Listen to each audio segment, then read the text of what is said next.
E aí pessoal, tudo bem com vocês? Meu nome é Guilherme Martins dos Santos, eu sou bolsista do PIBID e seja bem-vindo a mais uma aula de Fundamentos de Química Experimental. O tema da aula de hoje é método de separação de misturas homogêneas, né? Vamos começar a aula? Depois da vinheta.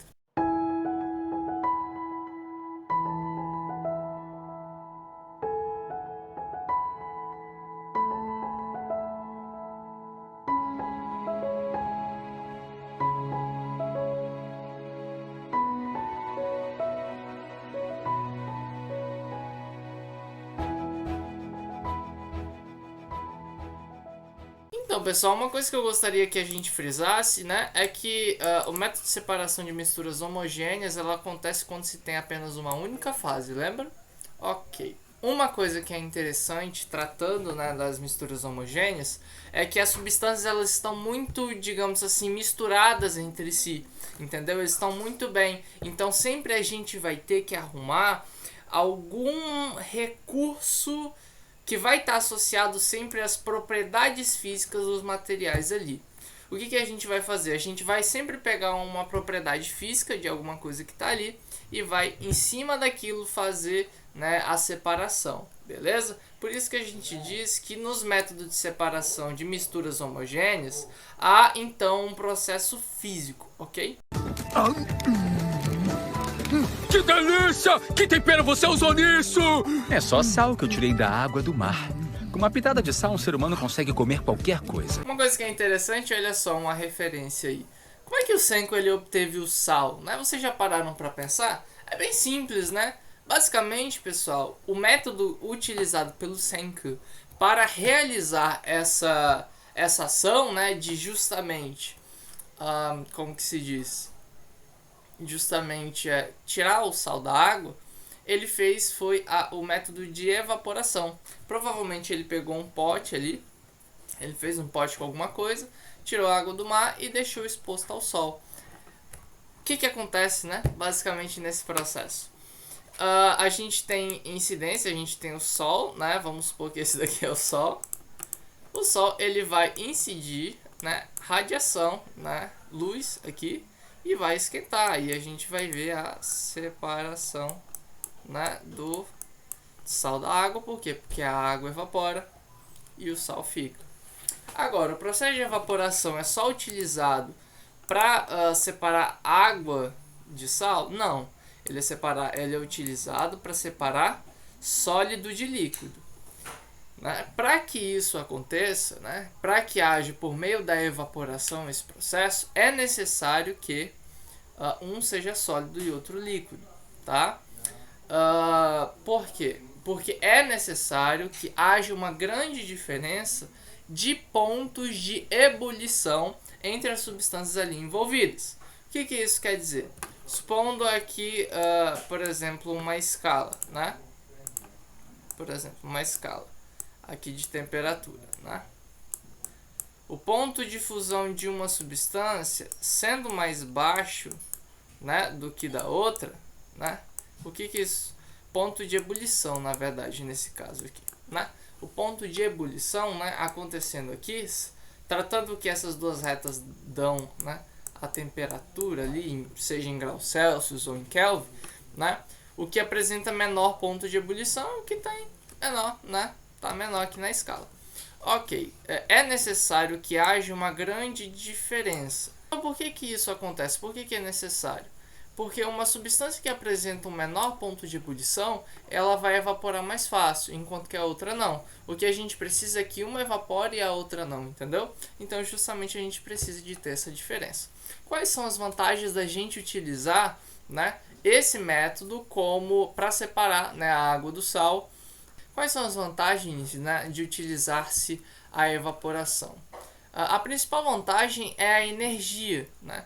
Porque a energia vem de onde? Do sol. Então você não precisa gastar com isso. É uma coisa bem útil, né? Isso é legal. Ponto negativo quanto a essa situação é que o líquido ele não é recuperado.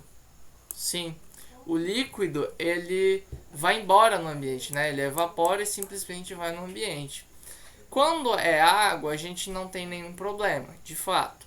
Mas imagina se essa outra substância ela é tóxica para o meio ambiente. Aí a gente já tem um problema. Aí não é legal utilizar o método de evaporação, beleza, pessoal? Ok, né?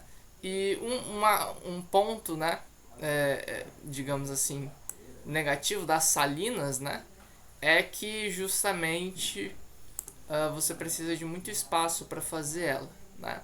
Porque o que é a salina? Deixa eu explicar aqui melhor o que é a salina. A salina são basicamente piscinas, digamos assim, a gente pode dizer, piscinas bem rasas, né?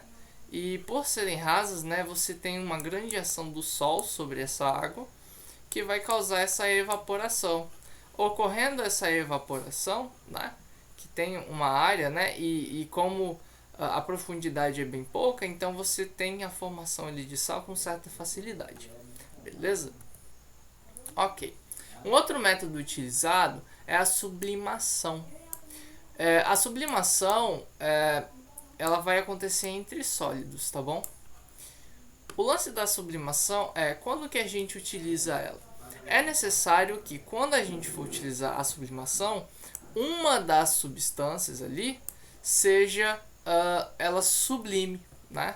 Ela faça a sublimação quando aquecida, tá? Vamos analisar aqui a situação. Na situação aqui, né, a gente ajeitou aqui e tem um becker. Dentro desse becker tem iodo, só que junto do iodo a gente tem impurezas e a gente quer separar esse iodo. Ok, o iodo está no becker e, né, o interessante é que é o seguinte, aqui a gente tem um vidro relógio, né, e em cima desse vidro relógio a gente tem um pouquinho de água, né, e então a gente, por meio do bico de Bunsen, a gente realiza o aquecimento aqui do becker que está sobre, né, o tripé, né? Ok. Havendo o aquecimento, o iodo ele vai começar a formar gases, né? E ele vai começar a sublimar, né? E quando ele chegar no topo, né, como tem água, ele esfria. E quando ele esfria, ele torna-se sólido de novo. E quando isso acontece, ele deixa as impurezas para trás. Então a gente tem a separação. Bem simples, né? Gente, liquefação fracionada, como é que funciona isso? A liquefação fracionada é um método de separação de gases, beleza? Então vamos ver como é que a gente separa o ar, ok? Beleza. O método que a gente vai utilizar para separar o gás, o ar, no caso aqui, nessa situação, é justamente as diferenças de temperatura de ebulição, tá bom? Caso vocês não saibam, o ar ele é contido, né? Nele contém basicamente N2, argônio, né? N2 seria a molécula de nitrogênio, de gás nitrogênio, argônio e gás oxigênio. Beleza. O que vai se fazer, o que se faz, né, para se separar essas substâncias é basicamente você resfriar o ar. Quando você resfria esse ar, né, a menos 200 graus Celsius, né, ele está líquido, ele se torna líquido, ele liquefaz, e quando você coloca nessa coluna aqui, nesse lugar aqui, um efeito interessante vai acontecer. Antes disso, a gente tem que visualizar o que é essa coluna, para que ela serve, né? Vamos ver. Essa coluna é uma coluna em que a gente tem vários bloqueios, digamos assim, né, com furos, né, nele. Para quê? Isso acontece, esses furos, né, eles servem para que o gás ele suba livremente e o líquido desça, tá? Por que o gás sobe? Porque ele é leve, né, enquanto que a água, né, vai descer por causa da ação da gravidade. Então vamos pensar aqui no que vai acontecer, né? Tendo-se esses três gases, digamos assim, liquefeitos, né, primeiramente. A gente vai colocar um líquido, coloca-se um líquido, e esse líquido vai tender a descer, né, por causa da ação da gravidade. Acontece que na coluna de fracionamento, a parte de baixo é mais quente do que a parte de cima. A parte de cima é mais fria, beleza? Então, quando começar a baixar, né, o líquido, né, começar a vir aqui para baixo, ele vai aumentar a temperatura, né? E de forma que é o seguinte, quando a temperatura, por exemplo, eles estão a menos 200 graus Celsius, né? Quando a temperatura chegar a menos 196, que é bem próximo, o gás nitrogênio, que ali está líquido, ele vai se tornar gás, né? E quando isso acontecer, ele simplesmente vai subir e chegar aqui.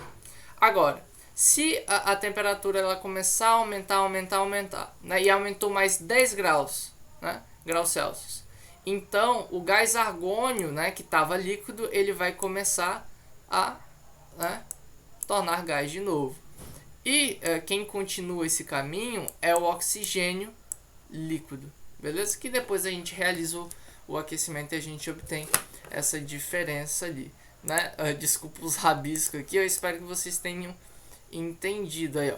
Então, caso vocês tenham se perguntado aí, né, como é que a gente obtém o oxigênio da atmosfera, é assim. Como é que a gente obtém aquele nitrogênio líquido? É assim, separando dessa forma, né, e tudo mais, beleza? É assim que a gente consegue aqueles gases diferentes, né, por exemplo, gás hélio e tudo mais. Ok.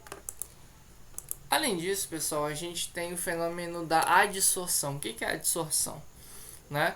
Na adsorção, por exemplo, uma chapa metálica, quem sabe, ou quem sabe o próprio carbono, né? Nessa chapa, o que vai acontecer é que o gás que tiver ali suspenso naquele ar, naquele espaço, ele quando entrar em contato com com esse sólido aqui, ele vai grudar, digamos assim, ele vai interagir de forma que ele vai ficar aqui, né? É uma coisa bem simples que acontece, né?